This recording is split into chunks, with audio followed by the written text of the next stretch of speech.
میں اپنی بیٹی کے ساتھ 2 ماہ میکے میں رہ کر سسرال واپس گئی تو دیکھا ہمارے گھر کے سامنے کچھ لوگ جمع ہیں۔ پریشان ہو کر جب میں اندر داخل ہوئی تو یہ دیکھ کر میرے پیروں تلے سے زمین نکل گئی کہ کوئی عورت خون سے لت پت ہمارے صحن میں پڑی ہے۔ میں نہیں جانتی تھی یہ کون ہے۔ جب حقیقت پتہ چلی میرے پیروں تلے سے زمین نکل گئی۔ والد صاحب اسکول ٹیچر تھے۔ چھٹی کے بعد ان سے کچھ لڑکے گھر پر ٹیوشن پڑھنے آیا کرتے تھے۔ انہی میں فیضان بھی تھا۔ وہ انگریزی میں اچھا مگر حساب میں کمزور تھا۔ تبھی بابا جان نے فیصلہ کیا کہ اسے توجہ سے پڑھائیں گے کیونکہ باقی سب مضامین میں وہ نمبر 1 تھا۔ ایک روز باتوں باتوں میں اس نے بابا جان کو بتا دیا کہ وہ اپنے سوتیلے چچا کے گھر میں رہتا ہے اور بڑی مشکل سے تعلیم جاری رکھے ہوئے ہے۔ اس کی چچی اسے اپنے گھر نہیں رکھنا چاہتی۔ بمشکل ایک وقت کھانا دیتی ہیں اور اسکول ٹائم کے بعد سارا وقت کام کراتی ہیں۔ اتنا وقت نہیں دیتی کہ گھر پر پڑھائی کر سکوں۔ والد صاحب نے اس کے چچا کو اسکول بلا کر کہا، اگر تم اپنے بھتیجے کو امتحان ہونے تک میرے سپرد کر دو تو یہ کلاس میں ہی نہیں بورڈ کے امتحان میں بھی پوزیشن لا سکتا ہے۔ بہت ذہین لڑکا ہے، بس توجہ کی ضرورت ہے۔ اندھا کیا چاہے 2 آنکھیں۔ اس کے چچا نے فوراً حامی بھر لی کیونکہ وہ اسے اپنے اس یتیم بھتیجے سے گویا گلو خلاصی چاہتے تھے۔ اس طرح فیضان ہمارے گھر رہنے لگا۔ ہم 2 بہنیں تھیں اور ہمارا کوئی بھائی نہ تھا۔ ماں نے اس کو اپنا بیٹا بنا لیا۔ والد صاحب نے اس کی پڑھائی پر خاطر خواہ توجہ دی اور وہ بورڈ کے امتحان میں پوزیشن لایا، جس سے نہ صرف سارے ڈویژن میں اسکول کا نام روشن ہوا بلکہ والد صاحب کو خوب ستائش ملی کہ ان کے شاگرد نے پورے ڈویژن میں اول پوزیشن حاصل کی ہے۔ اس کامیابی سے بابا جان اور فیضان دونوں کا حوصلہ بڑھا۔ اس کے بعد فیضان نے تعلیم کو ہی اپنا نصیب العین بنا لیا اور وہ آگے ہی آگے کامیابیوں کی منزلیں طے کرتا چلا گیا۔ ایک وقت آیا کہ وہ مقابلے کے امتحان کی تیاری کرنے لگا۔ اب وہ اپنے کمرے میں بیٹھا لکھتا پڑھتا رہتا۔ اس نے گھر سے باہر جانا بالکل موقوف کر دیا تھا۔ ان دنوں امی اکثر بیمار رہنے لگی، چھوٹی بہن کالج چلی جاتی اور والد صاحب اپنی ڈیوٹی گئے ہوتے۔ گھر میں فیضان رہ جاتے، وہ کتابوں میں گم اور میں اکیلی سخت بور ہوتی تھی۔ تب موقع پا کر بیٹھک میں جا گھستی اور فیضان سے ادھر ادھر کی باتیں کرنے لگتی۔ اس طرح اسے بھی مجبوراً میری جانب متوجہ ہونا پڑ جاتا تھا۔ وہ ایک بات تمیز، محنتی اور خوبرو نوجوان تھا۔ مجھے اچھا لگتا تھا۔ والد کے دل میں بھی یہی بات تھی کہ وہ میری شادی اپنے اس ہونہار اور لائق شاگرد سے کریں گے، لیکن یہ بات تقدیر کو پسند نہ آئی۔ انہی دنوں اکاڑا سے خالہ لاہور آئیں اور امی سے اپنے بیٹے کے لیے میرا رشتہ مانگا۔ والدہ نے جواب دیا کہ رشتہ تم ہی کو دوں گی، لیکن پہلے تمہارا بیٹا ملازمت حاصل کر لے یا کسی روزگار پر لگے، تب ہی شادی اور رشتے کی بات کرنا۔ میرے دل میں تو فیضان بسا تھا، لیکن جب اس سے بات کرتی وہ کہتا، اگر تم مجھے خواہ مخواہ ادھر ادھر کی باتوں میں نہیں لگاؤ گی اور دل جمعی سے پڑھنے دو گی تو مقابلے کا امتحان پاس کر سکوں گا، جب ہی تم سے شادی ہو سکے گی۔ میرا دھیان پڑھائی سے مت ہٹایا کرو، اسی میں ہم دونوں کی بھلائی ہے۔ اس کی التجا آمیز منت کو میں گرہ میں باندھ دیتی، جی چاہتا تو بھی اسے ڈسٹرب نہ کرتی۔ اس سے باتیں کرنے کا موقع ملتا پھر بھی سامنے نہ جاتی تاکہ وہ یکسوئی سے اپنا مقصد حاصل کر سکے۔ ہم دونوں ہی اپنے آپ سے لڑ رہے تھے، دونوں محبت کے ریگزار میں صبر و تحمل کا کشت کاٹ رہے تھے۔ تاہم محبت کا جذبہ ہمارے دلوں میں جاگزی ہو چکا تھا اور ہماری منزل قریب ہی تھی۔ فیضان نے مقابلہ کا امتحان پاس کر لیا۔ بابا جان کی خوشی دیدنی تھی، جیسے کوئی باپ حقیقی اولاد کی کامیابی پر خوش ہوتا ہے۔ وہ بھی باغ باغ تھے، ہر ایک سے کہتے، دیکھا میری محنت رنگ لے آئی۔ میں نے تو اس لڑکے میں پہلے دن سے ہی وہ جوہر پا لیا تھا کہ اگر اس پودے کی آبیاری ٹھیک طرح سے کی جائے تو یہ ایک دن ثمر لائے گا۔ آج اس کی اور میری، ہم دونوں کی محنت ثمر لے آئی۔ فیضان نے مقابلے کا امتحان اچھی پوزیشن میں پاس کیا تھا اور اب وہ ایک اعلیٰ افسر کے عہدے پر فائز ہونے والا تھا۔ جب ان دنوں وہ ٹریننگ لے رہا تھا کہ اچانک ہماری خالہ نے آ کر میرے دل پر ایٹم بم گرا دیا۔ ان کے صاحبزادے کو نوکری مل گئی تھی۔ اس نے بی ایڈ کرنے کے بعد ایک گورنمنٹ اسکول میں بطور استاد اپنی ڈیوٹی جوائن کر لی تھی، اور اب خالہ مٹھائی کے ڈبے کے ساتھ امی کو یہ وعدہ یاد دلانے آئی تھیں کہ میرا لگتے جگر برسرے روزگار ہو گیا ہے۔ تم نے شمائلہ بیٹی کا رشتہ دینے کا وعدہ کیا تھا، تو اب وعدہ وفا کرنے کا وقت آ گیا ہے۔ ابھی خالہ ہمارے گھر میں ہی قیام پذیر تھی کہ امی نے بابا جان سے میرے اور احسان کے رشتے کی بات کی۔ والد نے کہا، فیضان کا رشتہ میری نظر میں بہتر ہے، تم اپنی بہن کو جواب دے دو۔ کیوں جواب دے دوں؟ اماں بولی۔ کیونکہ میرے شاگرد کا مستقبل احسان سے کہیں زیادہ روشن ہے۔ واہ، اپنوں کو چھوڑ کر غیروں کی طرف دیکھوں۔ فیضان کو ہم نے رحم کر کے اپنے گھر میں رکھ لیا۔ ٹھیک ہے، اس نے محنت کی، تم کو مایوس نہیں کیا۔ میں اس وجہ سے اس کو اپنے بھانجے پر تو ترجیح نہیں دے سکتی۔ میری آپا در پر رشتہ لے کر آئی بیٹھی ہیں، ان کو مایوس نہ کرنا چاہیے۔ ابھی چھوٹی رہتی ہے، عائلہ کا رشتہ ہم فیضان سے کر سکتے ہیں۔ یوں امی نے والد صاحب کو قائل کر کے میرا رشتہ اپنے بھانجے سے طے کرا دیا۔ فیضان ابھی ٹریننگ مکمل کر کے نہ لوٹے تھے کہ ایک دن مجھے پتہ چلا میری شادی احسان سے ہو رہی ہے۔ سخت صدمہ ہوا، جبکہ احسان کے مقابلے میں فیضان کہیں بہتر تھا۔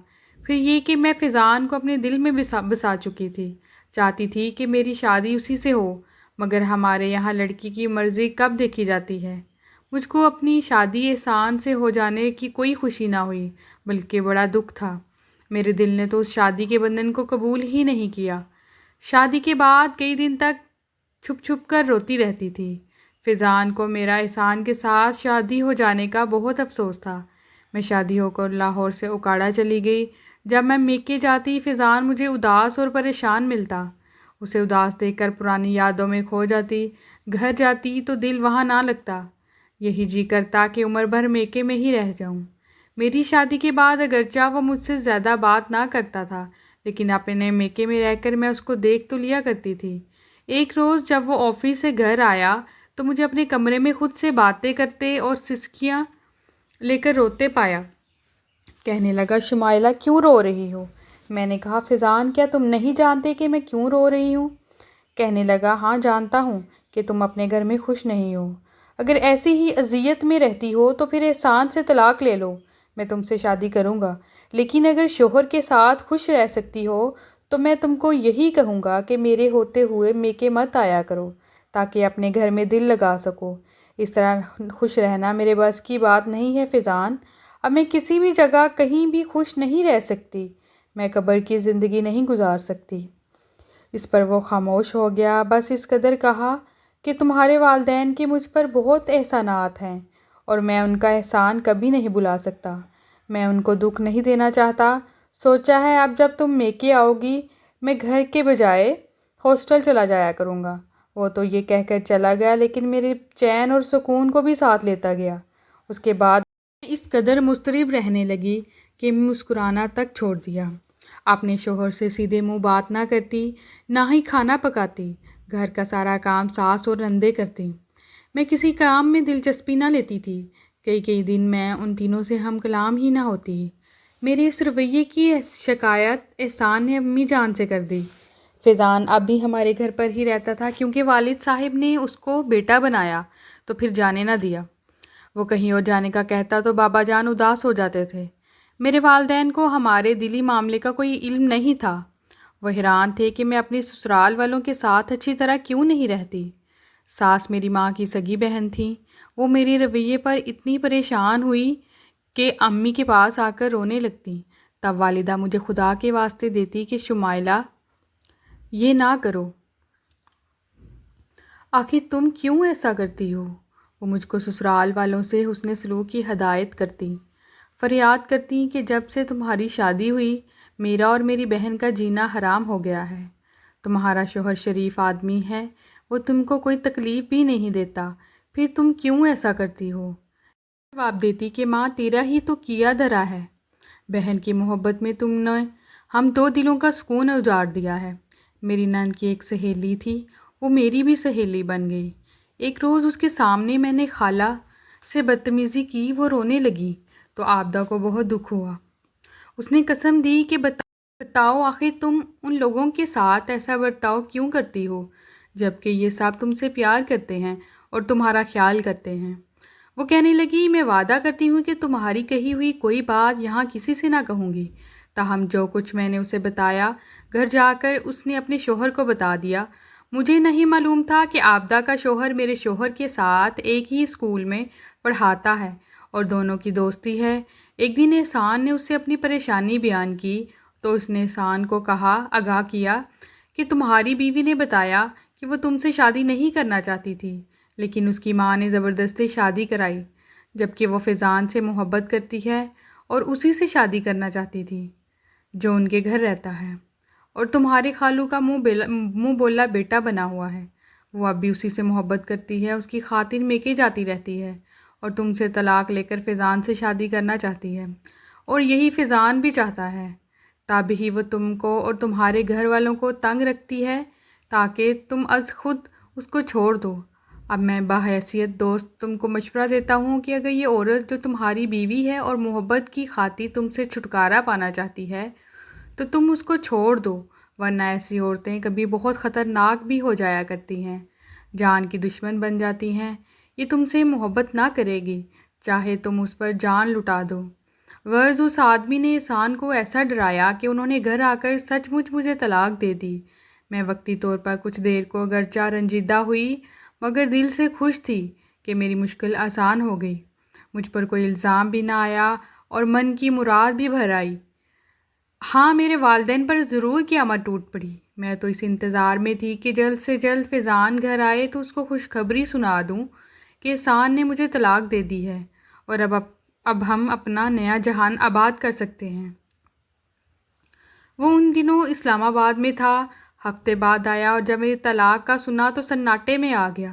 میں خوش ہنستی مسکراتی اس سے ملی تھی مگر اس نے خوشی کا اظہار کرنے کی بجائے کہا کہ تم نے یہ کیا کیا، اب خوش بھی ہو رہی ہو؟ افسوس تم نے اپنے والدین کے دکھ کا بھی خیال نہ کیا۔ شریف گھر کی بیٹیاں طلاق نہیں لیا کرتی، جو مقدر میں تھا اس کے ساتھ سمجھوتا کرنا ہی عقل مندی تھی۔ اس کے منہ سے ایسی باتیں سن کر میں حیران رہ گئی کہ یہ کیا کہہ رہا ہے، حالانکہ پہلے ایک بار کہہ چکا تھا کہ اگر تم کو طلاق ہو جائے گی تو میں تم سے شادی کر لوں گا، اور آج دوسری باتیں کر رہا تھا۔ اس کا روکھا پھیکا لہجہ سن کر میں تو جیسے پتھر کی ہو گئی، میرے اندر کی دنیا ہی بھسم ہو گئی کہ جیسے مجھ پر بجلی گر گئی ہو۔ اب پتہ چلا کہ محبت سے بڑا اس دنیا میں اور کوئی فریب نہیں، کیونکہ مجھے علم نہ تھا کہ والدین نے عائلہ کا رشتہ فیضان سے کرنے کی ٹھان لی ہے۔ جب میں طلاق لے کر میکے آ گئی 2 ماہ بعد اس بات کا علم ہوا، تب یہ حقیقت مجھ پر قیامت بن کر ٹوٹی اور اب فیضان کے روکھے رویے کا مطلب سمجھ میں آیا۔ اس کے بعد تو میرا جی چاہا کہ کچھ کھا کر مر جاؤں، مگر کچھ کھانے کا بھی ہوش کہاں رہا تھا۔ باہر جاتی تو دنیا بے معنی لگتی اور گھر میں رہتی تو بہن کی شکل دیکھنے کو دل نہ کرتا۔ جب فیضان گھر آیا ہوتا بہانے سے گھر سے نکل جاتی، کچھ اتنا نہ ہوتا پھر بھی شاپنگ پلازا میں پھرتی رہتی۔ ایک روز ایک شاپنگ پلازا میں میری ملاقات اسی پلازا کے مالک کے لڑکے فائز سے ہو گئی۔ اس نے کہا کہ آپ کو اکثر یہاں دیکھتا ہوں، لیکن آپ کچھ خریدتی تو نہیں ہیں، جو لینا چاہتی ہیں اگر شاپنگ سینٹر میں موجود نہیں ہے تو مجھے بتائیے، میں آپ کو باہر سے منگوا دیتا ہوں۔ جو مجھے درکار ہے وہ آپ کہیں سے منگوا کر نہیں دے سکتے، وہ کہنے لگا۔ بتا تو دیں آپ کو کس شے کی تلاش ہے؟ محبت کی، اور وہ کہیں بازار سے نہیں ملتی ہے۔ اس ایک فکرے نے اس کے دل پر نہ جانے کیا اثر کیا کہ وہ میرا دیوانہ ہو گیا۔ یوں رفتہ رفتہ ہماری دوستی ہو گئی کہ اس کو ہر لمحہ میرے آنے کا انتظار رہنے لگا۔ میں بھی ہرے بھرے درخت سے ٹوٹی ہوئی ایک شاخ کی طرح تھی۔ میرے بھٹکے ہوئے ذہن نے اس کا عارضی سہارا تلاش کر لیا۔ اب میں فائز کے ساتھ گھومنے پھرنے جانے لگی۔ اس دوران میں نے خود کو کافی حد تک سنبھال لیا۔ ایک دن میں نے فائز سے کہا کہ تم اپنے ماں باپ کو میرے گھر رشتے کے لیے بھیجو۔ اس نے کہا کہ میں نے خود سے ایک دن امی سے بات کی تھی۔ امی نے کہا تھا کہ میں پہلے لڑکی دیکھوں گی، پھر اس کے گھر رشتہ لے کے جاؤں گی۔ پہلے تم مجھے لڑکی سے ملواؤ، اگر لڑکی مجھے پسند آ گئی تو پھر میں اس کے گھر رشتہ لے کر جاؤں گی۔ میں نے کہا ٹھیک ہے، تم کسی دن آنٹی کو لے آنا، کسی دن آنٹی کو لے آنا، ہم اور بات کر لیں گے اور بات کر لیں گے۔ کہیں باہر ملنے کی کیا ضرورت ہے؟ تم میرے گھر چلنا، میں تمہیں امی سے ملوا دوں گا اور تم میرا گھر بھی دیکھ لینا۔ مجھے اس کے گھر جانا مناسب نہیں لگ رہا تھا مگر نہ چاہتے ہوئے اس کی بات مان لی اور اس کے گھر چلی گئی۔ گھر بہت عالیشان تھا، مجھے کوئی بھی گھر میں نظر نہ آیا۔ میں نے اسے کہا گھر والے تو کوئی بھی گھر میں نہیں ہیں، تمہاری امی کہاں ہیں؟ وہ بولا تم ڈرائنگ روم میں بیٹھو، میں امی کو بلا کر لاتا ہوں۔ کافی دیر انتظار کروانے کے بعد وہ واپس آیا اور بولا امی بازار گئی ہیں، تھوڑی دیر میں آتی ہوں گی، تب تک کچھ کھا پی لو۔ وہ کھانے پینے کی کچھ چیزیں لے آیا۔ ہم بیٹھ کر باتیں کرنے لگے۔ باتوں باتوں میں وہ میرے قریب ہونے لگا۔ مجھے احساس ہو گیا کچھ غلط ارادہ رکھتا ہے۔ میں نے اس سے کہا اپنی امی کو بلا دو، نہیں تو میں پھر کسی دن اور آ کر مل لوں گی، ابھی مجھے چلنا چاہیے۔ بولا تھوڑی دیر اور انتظار کر لو، تمہیں دوبارہ چکر نہیں لگانا پڑے گا، امی آتی ہی ہوں گی۔ میری ابھی بات ہوئی ہے ان سے۔ میں اس کی باتوں میں آ گئی، لیکن نادان یہ نہ سمجھتی تھی، صرف اس کی ایک چال تھی۔ میرے منع کرنے کے باوجود اس نے اس تنہائی کا فائدہ اٹھا لیا۔ اس نے میری ایک نہ سنی، پھر وہ مجھے اب میرے گھر کے قریب چھوڑ گیا۔ میں گھر واپس آ گئی۔ اب سلسلے رکے نہیں، ہم تنہائی میں ملتے رہے۔ میں اس گناہ کے رستے پر چل پڑی۔ ایک دن پھر میں نے اسے بولا کہ تم اپنے گھر والوں کو کب لے کے آ رہے ہو؟ وہ بولا امی نہیں مانی شادی کے لیے، اپنی فیملی میں کروانا چاہ رہی ہیں۔ میرا دل اتنا ٹوٹا، دوبارہ میں نے اسے کوئی بات ہی نہیں کی، واپس آ گئی۔ گھر آ کر سخت پریشان رہی اور روتی رہی۔ ان دنوں میری بہن کی شادی کی تیاریاں بھی ہو رہی تھیں۔ طلاق کو ہوئے 6 ماہ ہو چکے تھے کہ ایک دن مجھے پتہ چلا کہ میں امید سے ہوں۔ پریشان تھی اور اس بات کو گھر والوں سے چھپانا چاہتی تھی، لیکن آخر یہ بات کب تک چھپی رہ سکتی تھی؟ ایک نہ ایک دن تو سب کو پتہ چلنی ہی تھی۔ پہلے تو شادی کے ہنگامے میں کسی نے دھیان نہ دیا، اس کے بعد امی کو جب یہ بات پتہ چلی تو امی کے سر پر تو جیسے آسمان گر گیا۔ وہ سکتے میں آ گئی۔ وہ مجھے کچھ بول بھی نہیں سکتی تھی فیضان کے سامنے، لیکن عائلہ نے فیضان سے ذکر کیا۔ اس نے کہا کہ سر کو کچھ نہیں پتہ چلنا چاہیے، سر یہ صدمہ برداشت نہیں کر سکیں گے۔ اس نے خود بھاگ دوڑ کی اور اپنے کولیگ کے دور کے کزن کے ساتھ میری شادی کروا دی۔ میں بیاہ کر جہلم آ گئی، لیکن اب میرے دل میں کوئی ارمان باقی نہ بچا تھا۔ 2 دفعہ میرا دل ٹوٹ چکا تھا، میرا وجود جیسے ریزہ ریزہ ہو گیا تھا۔ وقت گزرتا رہا، میں نے ایک بیٹی کو جنم دیا۔ میں نے اس رشتے کو تو قبول کر لیا، لیکن میں دل سے اپنے شوہر کو قبول نہ کر سکی تھی۔ لیکن چونکہ اب میری اس گھر میں بھی کوئی جگہ نہیں تھی، اس لیے نباہ کرنا ضروری تھا۔ میرا شوہر میرے ساتھ کوئی ظلم و زیادتی بھی نہ کرتا، لیکن میرے ساتھ کوئی دلچسپی بھی نہ رکھتا تھا۔ کئی دن وہ گھر نہ آتا، میں اس کے ماں باپ کے ساتھ گھر میں اکیلی رہتی۔ اب میری بیٹی نور نے میری تنہائی بانٹ لی اور میں اس کے ساتھ مصروف رہنے لگی۔ جب نور 2 ماہ کی ہوئی تو میں اپنی امی ابو سے ملنے میکے گئی۔ عائلہ اور فیضان کو جب دیکھتی تو میرا دل کٹتا، لیکن اپنی بہن کی خوشیوں کا سوچ کر خود کو تسلی دے لیتی۔ اب فیضان نے ایک احسان مجھ پر کر دیا تھا کہ ابو کے سامنے مجھے شرمندگی سے بچا لیا اور دنیا کے سامنے بھی رسوا ہونے سے بچا لیا تھا۔ سب میری بیٹی سے بہت محبت کرتے، خاص طور پر عائلہ کی تو اس میں جان اٹکی ہوئی تھی۔ اب مجھے 1.5 ماہ ہو چکا تھا میکے آئے ہوئے۔ ایک دن میں نے رضا کو فون کیا کہ مجھے آ کر لے جائے۔ وہ بولا کچھ دن اور رہ لو۔ مزید 15 دن گزر گئے، اس کا کوئی فون نہ آیا۔ اب مجھے آئے ہوئے 2 ماہ ہو چکے تھے۔ ایک دن پھر میں نے فون کیا کہ رضا مجھے کافی دن ہو گئے ہیں آئے ہوئے، مجھے لینے آ جاؤ۔ اس نے کہا میں کچھ مصروف ہوں، کچھ دنوں تک آ کر لے جاؤں گا۔ ابو بھی مجھ سے پوچھنے لگے کہ کیا جواب دیا رضا نے۔ میں نے کہا کہ وہ کچھ مصروف ہیں۔ ابو بولے کوئی بات نہیں، اگر وہ مصروف ہیں تو میں تمہیں خود چھوڑ آتا ہوں، بچے کو پریشان نہ کرو۔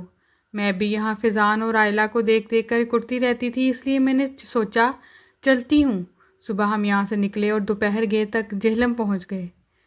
جب گھر کے قریب پہنچے تو میں نے دیکھا کہ گھر کے ارد گرد بہت سارے لوگ جمع ہیں۔ میں اور ابو پریشان ہو گئے۔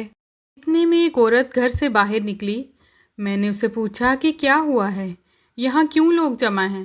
وہ بولی بہن تم خود ہی جا کر دیکھ لو، تم بھی تو میکے جا کر واپس پلٹنا بھول ہی گئی۔ اس کی بات سن کر میں اور پریشان ہو گئی۔ گھر سے چیخو پکار کی آوازیں آ رہی تھی۔ جب اندر گئی تو دیکھا ایک عورت خون سے لت پت نیچے لیٹی ہوئی تھی، اس کے دماغ سے خون نکل کر بہہ رہا تھا۔ یہ منظر دیکھ کر میرے پیروں تلے سے زمین نکل گئی۔ میں اور ابو حیران پریشان ایک دوسرے کے منہ کی طرف دیکھ رہے تھے، لیکن ابو میرے سسر کے پاس گئے اور بولے یہ کیا ماجرا ہے، یہ کون عورت ہے اور اس کی حالت ایسے کیسے ہوئی ہے؟ انہوں نے کوئی جواب نہ دیا۔ اتنے میں رضا کمرے سے نکلتے ہوئے دکھائی دیے۔ ابو نے جا کے ان کو پکڑا، پوچھا یہ کیا ماجرا ہے، یہ کون عورت ہے؟ اس کے منہ پر بھی جیسے چپ لگی تھی۔ محلے کی عورت نے بتایا کہ یہ اس کی بیوی ہے۔ میں تو حیرتوں کے پہاڑ میں گری تھی کہ اس کی بیوی، تو یہ پہلے سے بھی شادی شدہ تھا۔ ابو گرتے گرتے بچے۔ میں نے ان کو پکڑا اور کمرے میں لے گئی، پانی وغیرہ پلایا۔ ابو بولے چلو تم یہاں سے، میں تمہیں یہاں چھوڑ کر نہیں جاؤں گا۔ میں نے کہا ابا آپ چلیں، میں آ جاؤں گی۔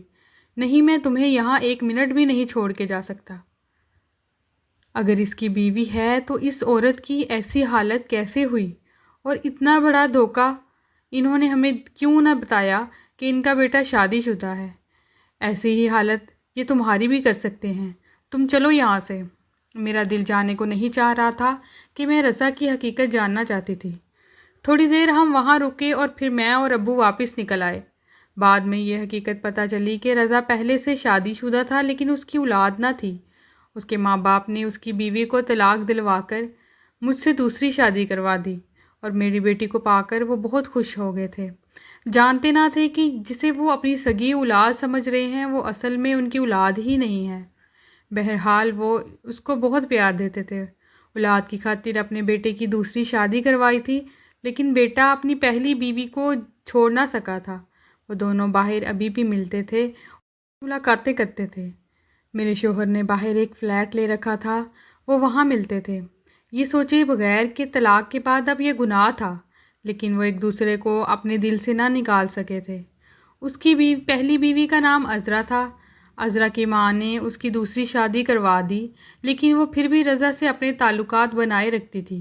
ایک دن جب میرے ساس سسر اپنی بیٹی کے سسرال شادی پر کراچی گئے، ان کو وہاں 1 ہفتہ رکنا تھا۔ رضا عذرا کو لے کے گھر میں آ گیا۔ اس کے شوہر کو خبر ہو گئی۔ وہ جب آیا، رضا باہر کچھ سامان لینے چلا گیا تھا۔ جبکہ عذرا گھر میں موجود تھی، اس نے عذرا کو گولیوں سے چھلنی کر دیا۔ لوگ اکٹھے ہو گئے تو کسی نے پولیس کو بھی فون کر دیا۔ پولیس وین کی آواز سن کر وہ بھاگ گیا اور رضا کی جان بچ گئی۔ یہ ماجرا سننے کے بعد ابا نے مجھے واپس جانے نہ دیا اور خلا کے کاغذات کروا لیے۔ یوں میں بچی سمیت طلاق لے کر ایک دفعہ پھر سے اپنے گھر میں آ بیٹھی۔ ابو نے اس کے بعد بھی میرا گھر بسانے کی کوشش کی، لیکن میں نے صاف انکار کر دیا۔ میں نے اس حقیقت کو اپنی قسمت سمجھ کر قبول کر لیا اور میں اپنی بیٹی کے سہارے زندگی گزارنے لگی۔ 2 سال کے بعد فیضان عائلہ کو لے کر دوسرے شہر چلے گئے، جہاں ان کا تبادلہ ہو گیا تھا۔ میں ابو امی کے ساتھ اسی گھر میں رہنے لگی۔ وقت تیزی سے گزرتا رہا۔ اب میری بیٹی 12 سال کی ہو چکی ہے۔ فیضان اور عائلہ اب پھر سے اسی شہر میں آ گئے ہیں، لیکن علیحدہ گھر میں رہتے ہیں۔ عائلہ بھی نوکری کرتی ہے، وہ کالج میں لیکچرار ہے۔ چھوٹے بیٹے کو میرے پاس چھوڑ کر جاتی ہے۔ یوں میں اس کے بیٹے کو سنبھالتے پورا دن گزار دیتی ہوں۔ شام کو میری بیٹی آ جاتی ہے تو اس کے ساتھ وقت گزر جاتا ہے۔ کبھی سوچتی ہوں مجھے امی ابو کا سہارا بننا تھا، شاید اس لیے میری قسمت میں یہ سب لکھا تھا۔ فیضان نے تو منہ بولا بیٹا بن کر دکھایا۔ ہمارے گھر کے اخراجات ابھی وہی اٹھاتا ہے۔ ابو کی جوانی میں کی ہوئی نیکی ان کے بڑھاپے میں اس طرح کام آئے گی، انہوں نے کبھی نہ سوچا تھا۔ فیضان نے دل سے میرے والدین کو ماں باپ کا مقام دیا کہ جنہوں نے انتھک محنت کر کے اس کی زندگی بنائی تھی اور اسے فرش سے اٹھا کر عرش پر پہنچا دیا تھا۔ آج یہ دونوں بہت امن و سکون کی زندگی گزار رہے۔ امی ابو بھی خوش ہیں کہ فیضان ان کے بڑھاپے کا سہارا بنا ہے، مگر میں آج بھی ماضی کے اس زخم کو بھلا نہیں سکی۔ سوچتی ہوں کہ اس وقت حقیقت کو کیوں نہ تسلیم کر لیا، جبکہ شوہر نے کبھی مجھے شکایت کا موقع بھی نہیں دیا تھا۔ میں نے تقدیر کے لکھ کو اپنی بدسلوکی کے تیروں سے گھائل کر ڈالا، مگر اپنے دل کے لہو سے بھی اپنی قسمت کی مانگ کو نہ سنوار سکی۔ یوں بے تعبیر خوابوں کے پیچھے اپنی زندگی برباد کر لی۔ اب سوچتی ہوں میرے پہلے شوہر میں کیا خرابی تھی؟ وہ اچھا اور نیک انسان تھا، میری قدر کرتا تھا، مجھ سے محبت کرتا تھا۔ اس کو جان بوجھ کر کھویا اور سب کچھ کھو کر بھی میں نے کچھ نہ پایا، یہاں تک کہ اپنی شناخت تک کو گنوا دیا۔ سچ ہے کہ اپنے کیے کا علاج نہیں، مگر اس پاگل دل کا بھی علاج نہیں۔ اس کا کیا کریں؟ جب دونوں باتیں مل جائیں تو بربادی ہی مقدر بن جاتی ہے۔ اب میں نے بھی فیضان کے لیے اپنے دل سے بدگمانی نکال دی ہے، لیکن میں کبھی ان کے گھر نہیں جاتی ہوں۔ لیکن دعا کرتی ہوں عائلہ اور فیضان ہمیشہ خوش رہیں، اور یہ بھی دعا کرتی ہوں کوئی بھی بہن میری طرح اپنے ہاتھوں سے اپنی زندگی نہ اجاڑے۔ اگر آپ مزید دلچسپ کہانیاں پڑھنا چاہتے ہیں تو پلیز میرے چینل کو سبسکرائب کریں اور ویڈیو کو لائک کر دیں۔ شکریہ۔